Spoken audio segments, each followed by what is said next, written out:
ആര്യാട് പഞ്ചായത്ത് അംഗം അബ്ദുൾ കലാം ചേരുകയാണ്. ശ്രീ അബ്ദുൾ കലാം, ആര്യാട് പഞ്ചായത്തിന് ഈ മണലെടുപ്പിനെ കുറിച്ച്, ഇങ്ങനൊരു ഉത്തരവുള്ളതിനെ കുറിച്ച്, ഈ മണൽ കൊള്ളയെ കുറിച്ച് അറിവുണ്ടോ? മണൽ കൊള്ളയെന്ന് നമുക്ക് പറയാനൊക്കത്തില്ലല്ല. ഇത് നാഷണൽ ഹൈവേക്ക്, ദേശീയപാതയ്ക്ക് നിർമ്മാണത്തിന് ഈ കായലിന്റെ മണലെടുക്കുന്നതിന് സർക്കാർ കേന്ദ്ര സംസ്ഥാന ഗവൺമെന്റ് അംഗീകരിച്ചുകൊണ്ട് ഉള്ള സർക്കുലർ, ജില്ലാ കളക്ടറുടെ സർക്കുലർ പ്രകാരമാണ് നമ്മൾ ഇവിടെ ഈ കാര്യങ്ങൾ നടക്കുന്നത്. ഗവൺമെന്റ് സർക്കുലർ കമ്പനിക്കാര് ഇഷ്യൂ ചെയ്തതിന്റെ ഭാഗമാണ് നമ്മൾ എടുക്കുന്നതുമായി ബന്ധപ്പെട്ട് ഉള്ള ആക്ഷേപം. ഒന്ന്, ദൂരപരിധി, കായലിന്റെ ഈ വീടുകൾ നിൽക്കുന്നതിന്റെ അവിടെ നിന്നുള്ള ദൂരപരിധി ഏറ്റവും അടുത്തു പോകുന്നു. അകലം വെച്ച് പരമാവധി തീരെ പിടിയുമോ എന്നുള്ള ആശങ്കയുണ്ട്. കായൽ കുഴിക്കുകയാണ്, പടുകൂറ്റൻ ഡ്രഡ്ജറുകളാണ്. ദേശീയപാത ഫില്ല് ചെയ്യുന്നതിനൊന്നും ആരും എതിരല്ല ശ്രീ അബ്ദുൾ കലാം. പക്ഷെ അത് ചെയ്യുന്ന രീതി, അത് ശരിയാണോ? തങ്ങളുടെ പഞ്ചായത്തിലല്ലേ ഇത് നടക്കുന്നത്?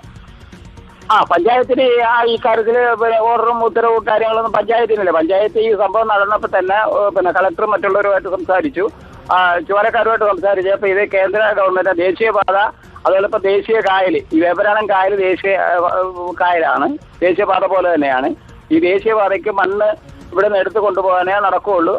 അങ്ങനെയാണ് ഡ്രഡ്ജിങ് നടക്കുന്നത്. ആ ഡ്രഡ്ജിങ്ങിലുള്ള വിഷയം എന്ന് പറയുന്നത് ദൂരപരിധി ലംഘിക്കുന്നു. ഇപ്പൊ ഏറ്റവും അടുത്തടുത്ത് ഇങ്ങനെ വീടുകളുടെ അടുത്തടുത്ത് രാത്രി പോലും ഡ്രഡ്ജിങ് നടത്തുകയാണ്. എവിടെയാണ് കുഴിക്കുന്നത്? എത്ര ആഴത്തിലാണ് കുഴിക്കുന്നത്? ദേശീയപാതയ്ക്ക് മണ്ണെടുക്കുന്നതിന് ആരും എതിർ നിൽക്കുന്നില്ല.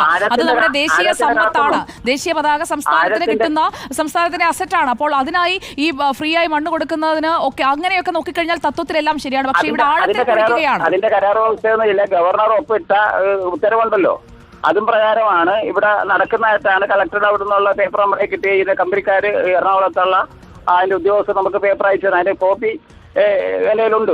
അതാണ് ആദ്യത്തെ ഓർഡർ. ഇതിന്റെ ദൂരപരിധിയെ കുറിച്ചൊന്നും അതിനകത്ത് പറഞ്ഞില്ല. അപ്പൊ ദൂരപരിധി ഉദ്യോഗസ്ഥരോട് ചോദിച്ചപ്പോൾ 500 മീറ്റർ 400 മീറ്റർ എന്നൊക്കെ പറഞ്ഞു. അപ്പൊ ഞാൻ അന്നേരം പറഞ്ഞത് ഈ വീടുകൾ, പാവങ്ങളുടെ വീടുകൾ ലോൺ എടുത്തും ലൈഫ് പദ്ധതിയിലൊക്കെ വീട് വെച്ചിരിക്കുന്ന പാവങ്ങളുണ്ട്. അവരുടെ വീട് നാളെ നഷ്ടപ്പെടാനും ഭൂമി നഷ്ടപ്പെട്ടു പോകാനുള്ള അവസ്ഥ ഉണ്ടാക്കാത്ത തരത്തിൽ ദൂരപരിധി ദീർഘമായി വെച്ചുകൊണ്ട് എടുക്കാവൂ. അതിനാവശ്യമായ ഒരു ബോധവൽക്കരണം തന്നെ ആ ഭാഗത്തുള്ള ജനങ്ങൾക്ക് നൽകണമെന്ന് നമ്മൾ ആവശ്യപ്പെട്ടു. അതോടൊപ്പം തന്നെ മണ്ണെടുപ്പ് മാത്രമല്ല, ആ മണ്ണെടുത്ത് കൊണ്ടുപോകുന്ന 10-20 ലോറികൾ അങ്ങോട്ടും ഇങ്ങോട്ടും രാവിലെ അഴിക്കുകയാണ്. അത് പുതിയ റോഡ് MLA നമുക്ക് സഹായം ചെയ്ത കോടിക്കണക്കിന് രൂപ വരുന്ന റോഡുകളെല്ലാം പോയി. ഇന്നലെ മിനിഞ്ഞാന്ന് ആ കൽക്കട്ട്, ഇതിനു മുമ്പ് കൽക്കട്ട് പൊളിഞ്ഞു. ഇന്നലെ ഒരു ലോറി വന്ന് കൽക്കട്ട് പൊളിച്ചു. മുഴുവൻ പുതിയ കൽക്കട്ടെല്ലാം പൊളിച്ചിരിക്കുക, എല്ലാ റോഡുകളും പോയിരിക്കുകയാണ്.